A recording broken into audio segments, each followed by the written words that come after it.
It's been a long week for Notre Dame fans, but now we're just one day away from seeing the Irish take the field again as they look to bounce back in prime time, and I'm feeling really good about the Irish's chances.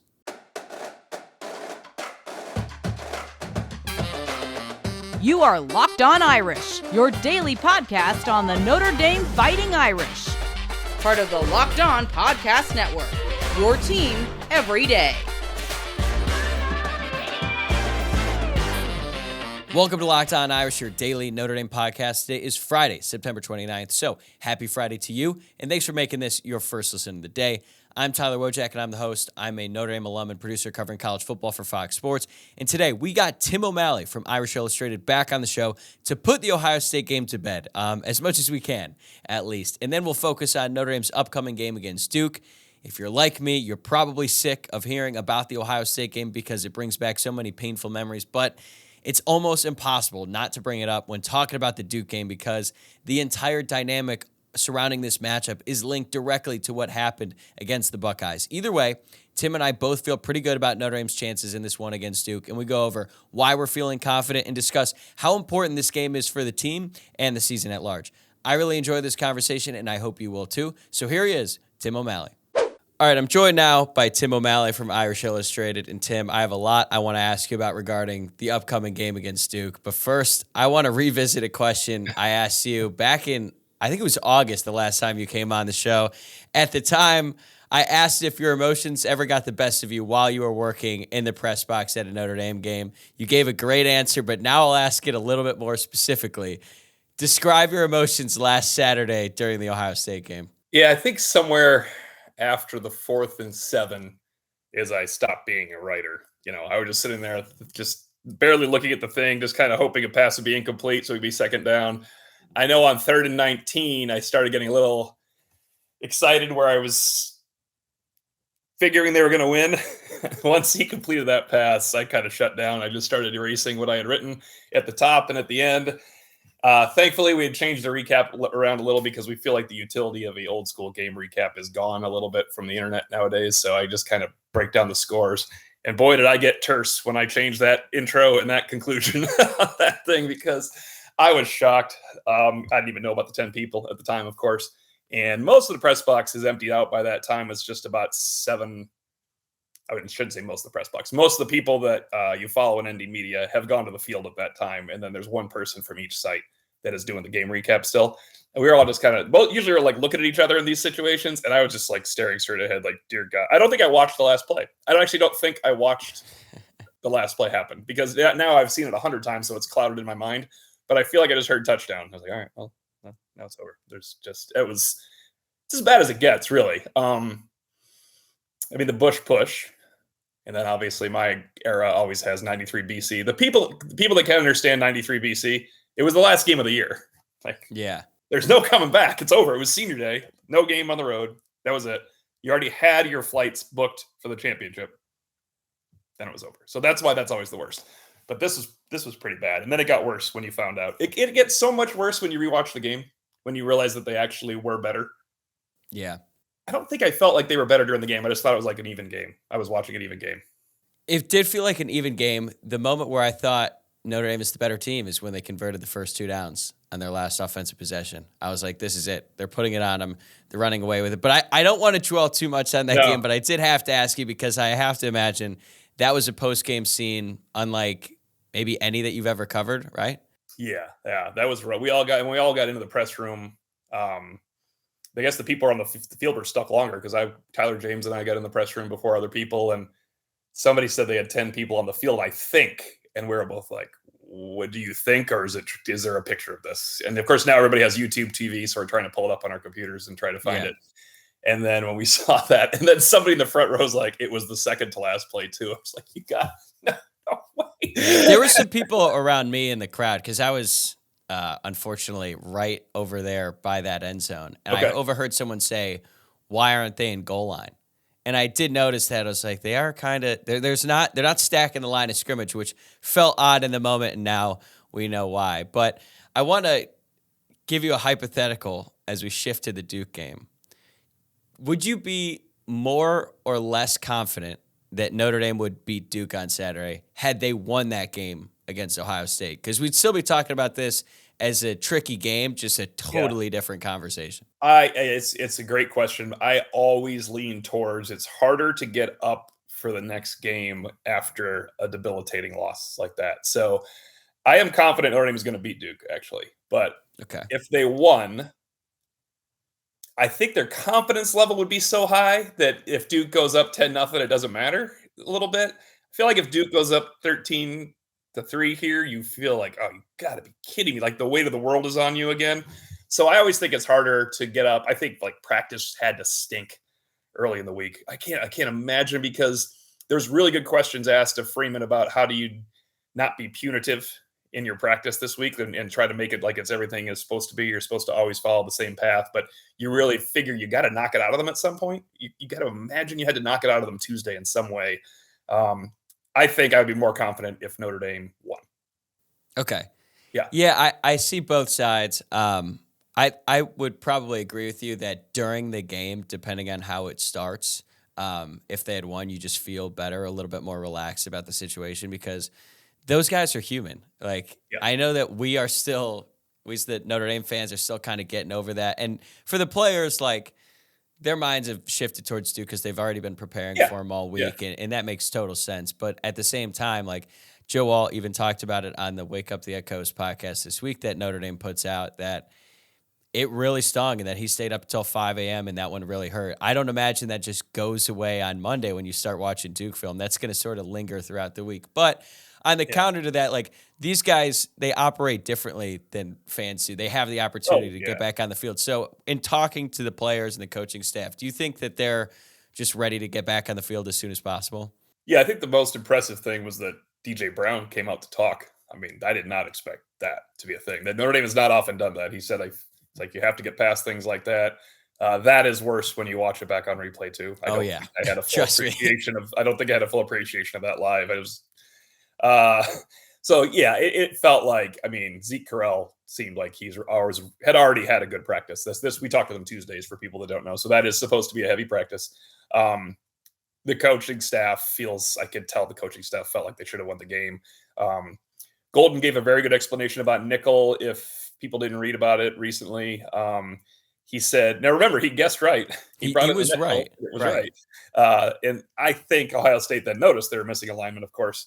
Yeah, you wonder if Botello's standing there on the nickel like he's supposed to be if he makes the stop. It's just an interesting. I think once they subbed in, I would have subbed to goal line. Right. At that situation. It made a great guess. It made sense for them to have passed it when they had 7 seconds left, because you're giving yourself 2 opportunities to score. So he guessed right. And then, once they brought that substitution in and there was 3 seconds left, you're like, okay, they're running this one. Right. It's almost like he impressively guessed right where I would not have. And then he oddly guessed wrong where everybody should be like, come on, man, you got to protect against the easier touchdown. Make him complete this pass. You have great corners. You have great. And you just want to get, like, if you know you don't have Jack Kaiser in the game and you don't have enough beef in the game, you want to get that guy in as opposed to an extra Ramon Henderson situation. It was a strange personnel call, but it was a great personnel call in the first one. He had the nickel in there and it worked out great. And actually, it was funny. Remember earlier in the game, he took out Benjamin Morrison on the 4th down when Jalen Sneed made the play, and they passed there too. So he was probably thinking to himself, ooh, I took out Benjamin Morrison and they passed. That wasn't the best call. They actually showed Morrison watching the 4th down. That's a strange moment. 4th and goal and you take out Benjamin Morrison. Yeah, a lot of stuff could have changed in that one. We can argue about every single thing that happened, except you have to have 11 players on the field. No one can argue that. Yeah, that one is pretty indisputable, I would say. But I know that you talked to DJ Brown and he owned it. Everything you just said, it was really impressive. I wonder whose call that was. If he wanted to get out in front of it, maybe. I'm not sure, because I'm sure this has been a really, really tough week for him. And it's probably going to linger in his mind for the days, weeks, hell, even maybe years to come. But I know we won't truly know until Saturday, but what vibe did you get from them and your interactions with them this week? I feel like they believe they'll run the table. And of course, saying that might be getting ahead of yourself a little bit. It should be, we're going to go out and kill Duke. We're going to take it out on Duke if you're the team. We hear a lot of run the table every time someone loses. In fact, we heard it when they lost to Ohio State last year. That's true. You can run the table. It's a rare team that does it. As this week has gone on, I've gotten more confident that Notre Dame will separate from Duke. What gives you the most confidence, though? They're much better. Duke is a solid football team. They're solid on defense. If Notre Dame had Drew Pine or Tyler Buckner, I would pick Duke to win. I think Duke would keep them into the fourth quarter. They come up with key stops when they have to. I don't think Sam Hartman played that well against Ohio State. I think he will be slinging it against Duke. I think Ohio State's a better defense than Duke. I don't care what the numbers right now say. This is the last three teams they've played are terrible. I know Notre Dame hasn't played great teams either, though, NC State and Ohio State. But Notre Dame's pass efficiency defense went up when they played Ohio State. Yeah. It's impossible for that to happen. I think Notre Dame will separate from Duke in a way that Duke can't get to 30 against Notre Dame, where I think Notre Dame can get to the 27, 28, 30, 31 points against Duke, and then their defense is just better than what Duke has. Obviously, Riley Leonard is an issue, but if you think about it, there's not many teams in the country that can put Benjamin Morrison and Cam Hart on Duke's outside receivers and say, let's go, and make Riley Leonard beat 8 or 9 guys. So I do think that's what will happen. I don't think the matchups are great for Duke. The only matchup that's great is Elko is a smart coach that will be more than happy to be down 1 score going in the fourth quarter. Notre Dame will not be happy being up 1 score going in the fourth quarter. As a coaching staff, I feel like you have an advantage when you're Mike Elko, where you think, if I get these guys close, I'm going to beat them. Notre Dame really has to think, we got to get away from Duke in this game. Yeah, and they can't turn the ball over because Elko, that's like a staple of his defense, not just getting interceptions, but forcing fumbles. I remember when he was the defensive coordinator at Notre Dame, that one year, you're like, whoa, they're being way more aggressive at getting the football, and it's worked out for Duke, especially since he took over. We'll be right back with Tim with more on Notre Dame's game against Duke, but first, I want to tell you about Nutrafol. Did you know that 80% of men will experience hair thinning in their lifetime? It's normal, but it doesn't have to be your fate. You can get ahead of thinning with Nutrafol. Nutrafol is the #1 dermatologist-recommended hair growth supplement, clinically shown to improve your hair growth, visible thickness, and visible scalp coverage. Nutrafol's hair growth supplements use physician-formulated, natural, science-backed ingredients. Their drug-free, patented technology provides consistent, reliable results without compromising your sexual health. Go to Nutrafol.com/men to take their hair health wellness quiz to identify causes of your thinning hair, and Nutrafol will give you a personalized plan for better hair health through whole body wellness. Nutrafol supports healthy hair growth from within by targeting root causes of thinning such as stress, hormones, environment, nutrition, lifestyle, and metabolism through whole body health. And it works. In a clinical study, 84% of men showed improvement in their hair after 6 months of taking Nutrafol men's hair growth supplements. Look, as guys, we all know we want great hair, even if we're too afraid to admit it, so I highly recommend Nutrafol to help you get the head of hair you want and deserve. Take the first step to visibly thicker, healthier hair. For a limited time, Nutrafol is offering our listeners $10 off your first month subscription and free shipping when you go to Nutrafol.com/men and enter promo code LOCKEDONCollege. Find out why over 4,000 healthcare professionals recommend Nutrafol for healthier hair. Nutrafol.com/men, spelled Nutrafol.com/men, and enter promo code LOCKEDONCollege. That's Nutrafol.com/men, promo code LOCKEDONCollege. I'm going to sound like a homer here. What am I missing with Riley Leonard? I know he's a great runner. I watched the Clemson game. He looks like a running back out there. He's huge, though. He's like 6'4". But his passing numbers are pretty underwhelming, and I keep hearing about him as like a top 5 quarterback in this upcoming NFL draft. But he's not that great at the deep ball. I think he went 2 of 6 on passes over 30 yards against UConn, and there's a direct correlation. I think it was Jamie Uyeyama from Irish Sports Daily pointed out that when Leonard is thrown 30 or more times, they're 2 and 4. So I know he's a really talented athlete, but as a passer, he just doesn't scare me that much. I don't get the NFL thing from Riley Leonard either.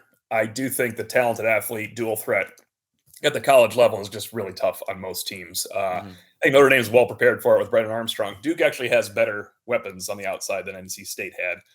They're not like Ohio State's weapons, though, so I think the Irish are well prepared for the situation right now. I'm with you on the lack. I don't see the NFL situation others are seeing from Riley Leonard. I do see a guy that's tough to handle. Notre Dame, I think, is built to handle those guys, though. They have not been riddled by people that are the run first. He is run first. I mean, Riley Leonard is run first. Now, the interesting thing is he's going to run a lot more in this game than he did previously. I was on the Duke podcast, and they pointed out against Connecticut, you could tell that was like, don't run. It is kind of like Notre Dame did with Brandon Wimbush. with Ball State. Only Wimbush could not throw either, so they didn't have a quarterback functioning during the football game. It was 1/11 of the offense. It's like they had 10 guys on offense. It was not a good idea. But I think you will see a game plan once again that Notre Dame. Duke has probably been saving some stuff since game 1 because they have just played trash at this point. Those teams had no chance of beating Duke. No. Do you think they'll run more designed runs? Because I think he's most effective when he's scrambling. Like that one run against Clemson, like you just have to bring him down because the fact that he averages, I think it's over 8 yards per carry and almost 6 yards after contact is ridiculous for any ball carrier, let alone a quarterback. So are they going to try to get him into like QB power or just get him on the outside, do you think? I think both. I think they lean heavily on Riley Leonard in this game. The one thing gives you a little cause for pause, but this was 4 years ago now. No Kyle Hamilton 3 years ago. Sam Howell was really a problem. Like when you contacted Sam Howell, he kept going. But then they played Drake May, who's a great runner, and it was Drake May. Other than a couple runs, it was you can control these guys if you have a sound scheme and I'd rather play a running quarterback with these linebackers. To be honest with you, I just feel like Notre Dame can handle it. I was surprised how well they did on Brennan Armstrong. I don't know if you could do the exact same situation where you're almost daring him to throw the way you're rushing the passer. There's got to be some combination of it. Now that it's all on film, obviously they're not going to be able to do the exact same thing. I think the toughest thing for me is I don't want the Notre Dame to play a game against Duke where they have to have 12-play drives to score again, because when they don't, it makes it a 10-0 halftime score instead of like 24-7 where you can get away from someone. But right now, I think they've settled into that. They're patient. Jared Parker did say the way we were doing it is tough. Yeah. I think that was a nod to that Ohio State makes it tough on you, though. You know, that you can't just necessarily attack those corners. They try. Yeah, they tried a few times, but not that often. I wouldn't think the fourth downs would come into play again, and I like Duke's defensive line, but I mean, they're not better than Ohio State's defensive front seven. Like we're looking at, Duke's an underrated team, but you're looking at what Notre Dame just came from. I mean, that was a heavyweight fight. Those guys, people do not give Ohio State enough credit defensively either. Like they stopped Notre Dame on those plays. That was a fantastic play by Sonny Styles. Both fourth downs were fantastic plays. Now Notre Dame helped them, but those were great plays, and I just think that Ohio State had some playmakers that you're not going to see all season on defense anymore. Yeah, that's the one nice thing about that game is you kind of are like, well, that's probably the best it's going to get, at least during the regular season. And when Clemson played Duke, Clemson kind of ran all over them. Like they get the ball onto Duke's side of the field, so I think Notre Dame should be able to run on them, maybe not at will, but pretty steadily throughout the game. And then you would think that if they do that, Duke starts stacking the box a little bit, and then Hartman can hit him over top, because they tried on that play to Rico Flores down the left sideline that should absolutely have been a pass interference because he just got decked on the route. Chris Tyree was wide open across the middle, but that wasn't his first read. He was going deep to Flores. So do you think they'll try to push it a little bit more in this one compared to Ohio State? I do. I also like how Hartman Hartman can check down and find those guys too. The Chris Tyree thing that's the dynamic right now on Twitter is crazy to me because like you're going to force the ball to Chris. I mean, that play should have gone to Chris Tyree. Yeah. But when do you watch the game and think they got to force the ball to this guy that's learning still to play wide receiver? It's just not that type of player. He was open, but as you said, Flores was the read because he had Flores. There are multiple guys open on that play, or Flores should have been open on that play without the interference.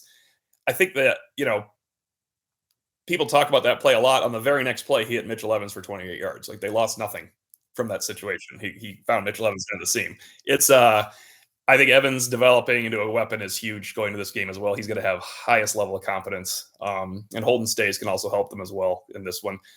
I don't know. Jaden Thomas, when Coach Freeman says questionable, I just think he's out. I think that's how coaches go these days. I know people don't want to hear it, but if there's one thing that Marcus Freeman took from Brian Kelly, it's being either extremely vague or just blatantly wrong about all injury reports. On the injury front, they do not like to inform people of that. I think my all-time favorite was Blake Fisher after suffering a season-ending knee injury against Florida State. I think coming out of that game, what did he say? I think he's like, he'll be out a couple weeks or something like that. Yeah, that was ridiculous. But speaking of Flores, if there was one positive takeaway from that Ohio State game, it's that the offensive skilled players, the freshmen specifically, they balled out. Rico Flores had a great game. Jeremiah Love had a phenomenal game. And the last time I had you on, you were singing all the praises for Jeremiah Love in preseason camp, I think from day one. Like you said, after the first practice when they weren't even in pads yet, that he just moves different. He looked great on Saturday against Ohio State. He is not afraid of contact, which is kind of the dig on him coming out of high school. Right. Do you think he solidified himself as RB2 going forward after that game? Yes, in fact, I was going to bring that up. I think you will see a 1-2 punch in this game. Now, they're going to keep Payne involved because Payne is tough, man. Payne on those third downs gets low. He's your guy. He really is the guy. It's so weird. Instead of estimate, he just gets lower, and he has zero pretense about what he wants to do. He wants to get lower than everybody and drive for 3.5 yards. There's an old guy that used to play in the NFL, Leroy Horde. He said, if you need 3 yards, I'll get you 3 yards. If you need 6 yards, I'll get you 3 yards. I feel like Jabron Payne can do that at the college level where he is just going to get what he needs. So he'll be in. They seem to trust Payne in pass protection. He came in a lot of third downs. I still think Jadarian Price is on a bit of a pitch count. I hope it goes up. He had 10 snaps. That was the high. You get 15 out of Price. That's great. I think they can run on Duke because they can keep you fresh. And I can't believe I'm looking back and they did not run out that clock against Ohio State right now. But we got to stop talking about that game. It's impossible not to. I know there's probably some people who get annoyed, but it's omnipresent. Is there a matchup that concerns you personnel-wise? I know you said the worst matchup is Elko, but if you look at the roster and how Notre Dame matches up against them offensively or defensively, which one gives you the most pause? Actually, as much as I like Greathouse and Flores on the outside and Merriweather, I think Duke has really good veteran corners. And that if they bother them enough where Notre Dame has to rely on Evans and the running game to move the ball downfield and you have to do 12-play drives because you don't have something on the outside, I think Duke has a little advantage there. It can go away because someday Greathouse and Flores are going to be a much better receiver than those guys are at corner. But right now, I'm not sure that's the case. I brought this up on our podcast. When Mitchell Evans is your best skill position player in terms of total yardage in a game against Ohio State, that actually probably is not a good sign. You actually probably needed somebody else to have a big day, if not Estime going for 150, a receiver going for 120. Because I don't think you can live with Mitchell Evans being your best player in terms of yardage. Total, he had 75 yards, 7 catches. I think they're going to need a little bit more on the outside in this game. So I'm curious to see who will emerge and be a consistent guy that Hartman goes to on the perimeter. We still have more to get to with Tim O'Malley, but first, a word from eBay Motors. Passion, drive, and patience. What brings home the winning trophy is also what keeps your ride or die alive. eBay Motors has everything you need to maintain your vehicle and level it up to peak performance. From superchargers, roof racks, exhaust kits, LED headlights, and more, whether you're into speed, power, or style, eBay Motors has got you covered. With over 122 million parts for your number one ride or die, you'll always find exactly what you're looking for. And with eBay Guaranteed Fit, your part is guaranteed to fit your ride every time or your money back. Because with eBay Motors, you're burning rubber, not cash. With all the parts you need at the prices you want, it's easy to turn your car into the MVP and bring home that win. Keep your ride or die alive at ebay.com/motors. eBay Guaranteed Fit, only available to U.S. customers. Eligible items only. Exclusions apply. I know you're probably getting sick of being asked about it, but could this be the game that Tobias breaks out? Because now he's wide receiver 1, I would say, in this game, right? Yeah. Probably. Yeah. Flores, maybe, the way he approaches the sport. But Merriweather, I think it's good that he actually almost scored on that play, too. I think in the old school, in the old school no replay days, I bet you they would have given him the touchdown where just, he fell in, it's fine, he scored. But yeah, it was a tough catch. He kind of fought it. He looked so quick, even though he's moving backwards, covering those 15 yards. You just feel like he's got to have one of those days. They trust him. He plays all the time. He's a really good blocker. He's going to be the pick to click, I guess, until he doesn't. So let's just keep rolling with it and say this is his week to click. They could use it. I think this is one they could use more than Louisville. They need to, and even more than USC. You need Merriweather to go kind of make a statement, make a big play. Right. Notre Dame goes up. Duke scores 3 to start the game, and Merriweather answers with a 65-yarder. That would be like an ideal situation. Right, because they're going to need him against USC. They're going to need every receiver, every single offensive skill player. And every running back. I don't mind the 12-play drives against USC. Let's go back to that plan. That's true. And with Merriweather, like at the beginning of the season, people were like, where is he on the field, or why is he not getting the ball thrown to him? And at the beginning, it was like, all right, like Sam Hartman's distributing the ball around a lot. He had a couple chances, didn't convert. We are kind of getting to that point in the season where you're like, all right, dude, you're on the field for a lot of reps. The coaching staff clearly trusts you. I don't think it's that crazy to expect him to make a few plays as a receiver and not just a blocker. No, I agree. It's time to make plays. I mean, it's they've all made some plays. Deion Colsey made some plays before he stopped playing. Like, it's time to make some plays if you're Meriwether. You can't have the season be he beat Central Michigan deep, and then he scored against Wake Forest on Senior Day. This is not this is not the Tobias Meriwether Notre Dame needs right now. The thing about Rico Flores, though, and my friend Luke pointed it out this week, he does everything like 110% full speed. Like, even when he runs in motion, he is coming down the line like full speed. So when he goes out for a route, like, it also wouldn't surprise me either if Rico and Jaden just took over and you're like, all right, this is wide receiver 1, wide receiver 2 for, like, I don't know, the next 2 to 3 years maybe. Yeah, and it's funny. I asked Chris Tyree about Flores, like, does he know he's allowed to dodge people after he catches the ball? Because he's always just looking to hammer someone and get a few more yards. He's like, yeah, we try to let him know you can actually get away from people by not trying to humiliate them and murder them when they're in front of you. But I think it was big that he got that touchdown. His life would have changed forever if Ohio State didn't score. True. DJ Brown would have changed the lives of coordinators and players forever. It's the strangest thing in the world. I can't stop talking about it. There's no way of looking at it, but it's well. I'm sure one person who can't stop thinking about it is Marcus Freeman. And we've talked a little bit about it already, the coaching matchup between Marcus Freeman and Mike Elko. And I know that technically they've been a head coach for the same amount of time. But when I think of Mike Elko, I just think of him as like a more experienced coach, maybe because he's been in the industry a little bit longer. But still, he's a first-time head coach too. He's going to make some mistakes just like Freeman did. Who knows if it'll happen Saturday or down the road. But how much pressure do you think is on Marcus Freeman and the staff? Because he's been preaching all season, you got to stay in the moment, you got to stay in the moment. And now that is going to be tested more than ever. And it would have been tested had Notre Dame won, but still with the way that game ended, with all the pressure on them now, like when you look at that coaching matchup, do you have confidence that Freeman is going to be able to not only get the guys ready to play, but have a better game plan than Mike Elko? Yeah. The one concern I have, I mentioned it, was staying close is fine for Duke. It is probably not fine for Notre Dame going the fourth quarter. It's almost advantage Duke if it's 20-17, Notre Dame's ball at their own 10 in the fourth quarter. That's not a great. You don't want that situation. And if I said to you against Ohio State, if it's 20-17 Notre Dame, their ball at the 10-yard line to start the fourth quarter, you'd be like, all right, let's go, let's roll. That's awesome. So it is. They are coming from different avenues here. It is key that Freeman has them on the exact right plane because you don't have to have a coaching mistake to fall down 10-0 on the road in these crazy environments. It's just the way it works. Like, Riley Leonard hasn't thrown a pick. Sam Hartman hasn't thrown a pick. Someone's thrown a pick in this game. Someone's thrown a pick in this game. It's going to happen. And it's I guess probably the sudden change defense, the weird things that are going to decide how the tenor of this game goes. I'm the big believer in the second touchdown theory for this game, where the second touchdown actually determines what's going to happen the rest of the way, not the first one. It's all the field goals don't matter. First touchdown doesn't matter. It's the second one that stabilizes the game or puts you on a path to blow the other team out. I have faith in Notre Dame's coaching staff. They had the worst mistake I can remember losing a game ever, but they coached a great game for 56 minutes.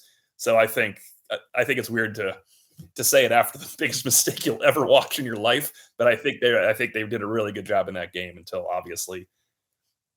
I mean, besides that, how'd you like to play, Mrs. Lincoln? That's the situation right here. But been hearing that. Been hearing that one this week. I have faith in them. Yeah, if I wanted to be really optimistic, I would just say, hey, Kirby Smart made a bunch of right. Yeah, that mistakes. Was an insanely bad call at an insanely bad time. He made the SEC championship game. Smart made a few. Like, that was his reputation for a little bit, where he'd have a great game plan, and then in the biggest moment, they just crumble. But before I let you go, I wanted to ask, like, yes, the guys have been talking about running the table. Let's start with the Duke game. And I've been thinking about this all week. Like, it's just one game, and I don't think that what happens on Saturday is necessarily going to dictate how the rest of the season goes, unless they lose. But then we're in a really uncomfortable place about a lot of things. But what are you hoping to see from Notre Dame on Saturday that would lead you to believe that they are capable of running the table and winning out, and at the very least competing for a chance to make the playoff? I think a 3-touchdown second half, a 35-20 win, a 31-17 win where you get away, where you think, they could have beaten them 38-17 if they decided to score at the end. Almost like the NC State game without the six-pack of 3-and-outs, which was just ridiculous to watch a football game with 6 3-and-outs and 6 touchdown drives. It just doesn't make sense that no one does that. They don't have a regular possession during that game. So I think That was Notre a weird Dame, game. it was the strangest thing in the world. You look at your drive chart, you're like 6 terrible drives, 6 awesome drives. It's just a Yeah. weird, yeah. I think Notre Dame jumping on Duke and not really being in a position where the fourth quarter, I'm like, boy, they better not blow this, is a good sign going forward. I have not. It's no longer a trap game. If you're Notre Dame and you're trapped by this, you've lost your mind. So Louisville is always a little weird one because actually Louisville might have hurt themselves by putting that at night. You get Notre Dame back up for it too, as opposed to like a sleepy noon game that's hot or something along those lines. But I think they're going to handle Duke. I've actually increased my score as the week goes on. I was in that. I didn't like the line, so I was trying to make Duke cover. And I was like, how am I forcing Duke to cover in this situation? So I've extended it a little bit in Notre Dame's favor. Have you seen the movement on not just the line, but the over-under? I think it opened at 2, and then it went to 6. Now it's 5.5. The over-under was like 54, then it was 50, and then it's 52.5. It seems like no one knows how to bet this game. Yeah, two's ridiculous. What was that? I wish I saw that. Although I would have been petrified had I saw 2 originally. But I don't see that in this game. I really do not feel that way about this matchup. I don't think Duke has fantastic matchups against Notre Dame in this game. Yeah, personally, for my own health and wellness, I cannot handle another fourth quarter like that because we're taping this on Thursday and I'm still not fully recovered. But be sure to check out Tim's work for Irish Illustrated. Tim does a great job. All of those guys do a fantastic job, and I really appreciate the opportunity to have you on, man. So thank you so much for your time, and I'll talk to you again soon. Tyler, I really enjoyed it, and I want to go to what you just said. You can't handle another fourth quarter like that. I think that is the worst case scenario because if you're a Notre Dame fan and you didn't think you're going to have a fourth quarter of Ohio State and Notre Dame going back and forth, you had no idea what was going in. This one, you don't have to have it. So you don't need to have, you do not need to have a fourth quarter situation like that in Durham. Hey, hopefully it's a relaxing Saturday night for you and everyone else involved. But take care, man. All right, thanks a lot. Good to see you again. Okay, that's a wrap for this episode, and that's another week of Locked On Irish in the books. Thanks again for making this your first listen of the day. I'll be back on Monday to react to everything that goes down tomorrow night in Durham, so be on the lookout for that. I might even be able to get the episode up a day early on Sunday. We'll have to see. Stay tuned to that. Remember, subscribe to the show on YouTube or wherever you're listening to the pod, so that way every new episode will populate in your feed automatically. You can also follow the show on Twitter at Locked On Irish, on Instagram at Locked On Irish Pod, and my personal Twitter account is at Tyler, WOJCIAK. Enjoy the game tomorrow, and go Irish.